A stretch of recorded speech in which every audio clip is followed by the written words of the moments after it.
Karamihan sa atin, napapasigaw, nandidiri at kinikilabutan kapag nakakita tayo ng isang gumagapang o lumilipad na ipis.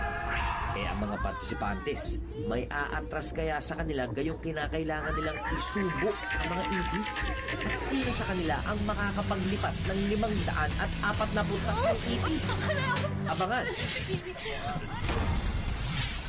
Ito ngayon, ang pangalawang hamon ng kwarta ronda de eliminasyon.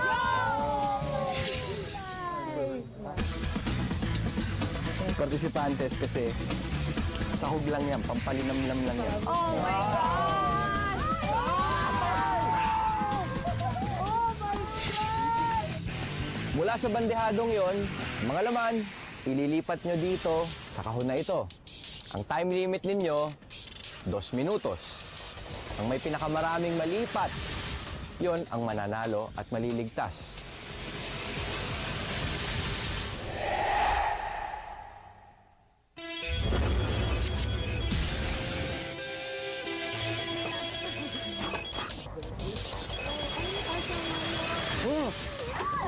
Marion, Delicioso. siguraduhin mong nandito ka sa harap ng kahon.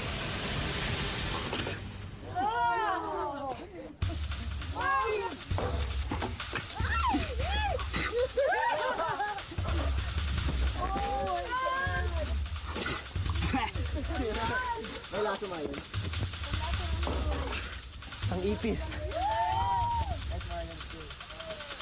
Sige pa, patumbay mo na to mga to.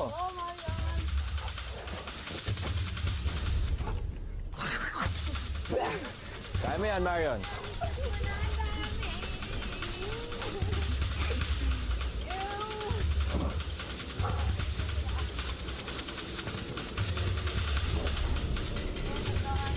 Sais, 5, 4, 3, 2, 1. Tapos na ang iyong hamon, Marion. Makakabalik ka na sa iyong pwesto, Marion. Nacho?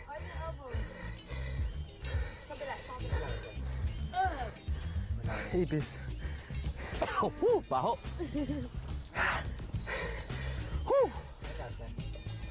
Yun. Ha. Tuyuan akong laway. Tuyuan akong laway doon. Asan ipis? Tapos ang ipis, ngayon mo na nasasabi pag may nakain kang yung pagkain. Pag naamoy mo yung ipis, di ba? Tapos...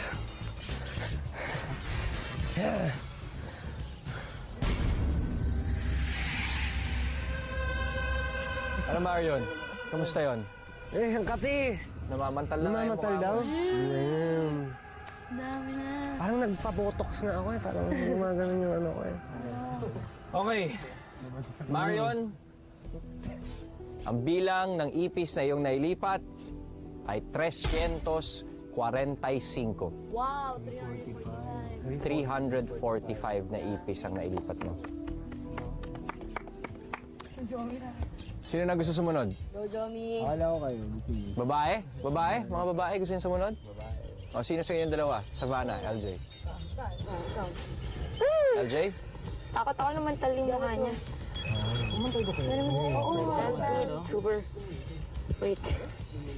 Sige, Marion, habang naghahanda si LJ, maaari ka nang pumunta sa doktor. Okay. Doktor. Dok.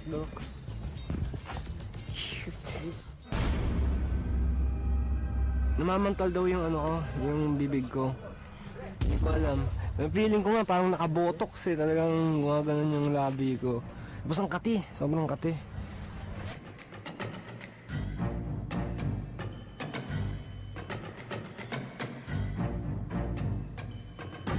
Sabi ng doktor, lalagyan daw ng yelo yung ano ko eh.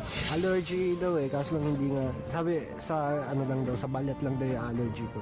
Kasi nalagyan lang ng yelo, tapos maghintay daw ako. Sabihin ko lang daw sa ano, kung may kilo ko. Ganun. Pero sa ngayon, Makati lang naman eh, kaya yun. Okay naman naman. LJ? Matapang ka. Inunahan mo pa itong mga pump boys. Okay. 2 minutos ang itatagal ng iyong hamon. Handa ka na? LJ, ito na ang simula ng iyong pangalawang hamon sa kwarta ronda de eliminasyon. 3, 2, 1. Vamos, LJ.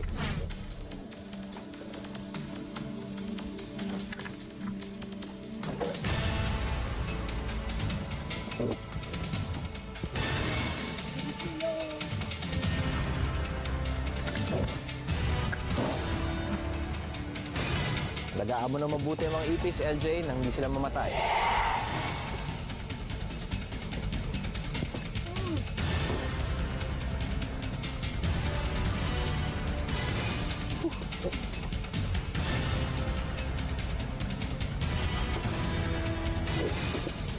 Pakita mo sa mga lalaking to na kaya mo silang pauwiin.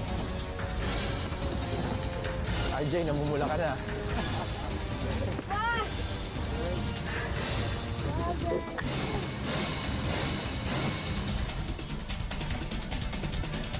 Jose, sinasanay mo yung sarili mo sa amoy? Okay lang. Na-try ito. Okay. Huwag niyo masyadong ugain ang mga bariles.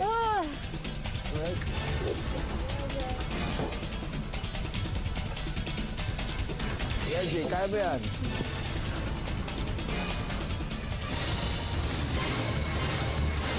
Cinco, 4, 3, 2, 1. Tapos na ang iyong hamon, LJ.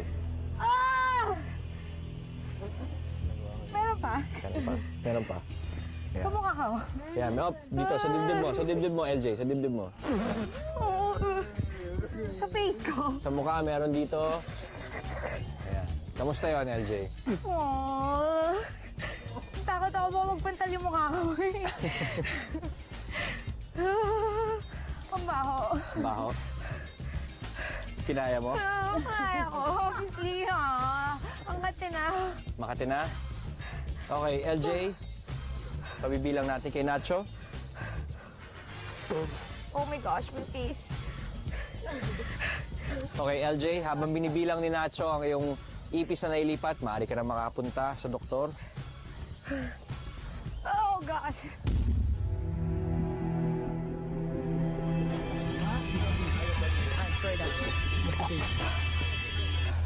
Quieren una tienen afuera. Pasa? Itchy. How do I look? No. See, it's better.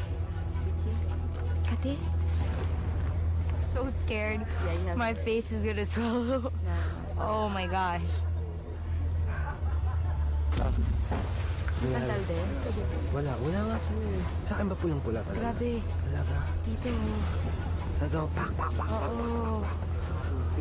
Hindi nga, hindi na naglalako. Dito sa Makati lang eh. Tapos parang init.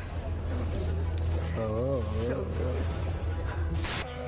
3, 2. Si Jomi, aminadong sobrang nandidiri sa ipis. Umatras kaya siya sa hamon? Pag ginayawan mo to, sigurado kang lalaban sa pangatlong hamon ng 4 ronda de elimination.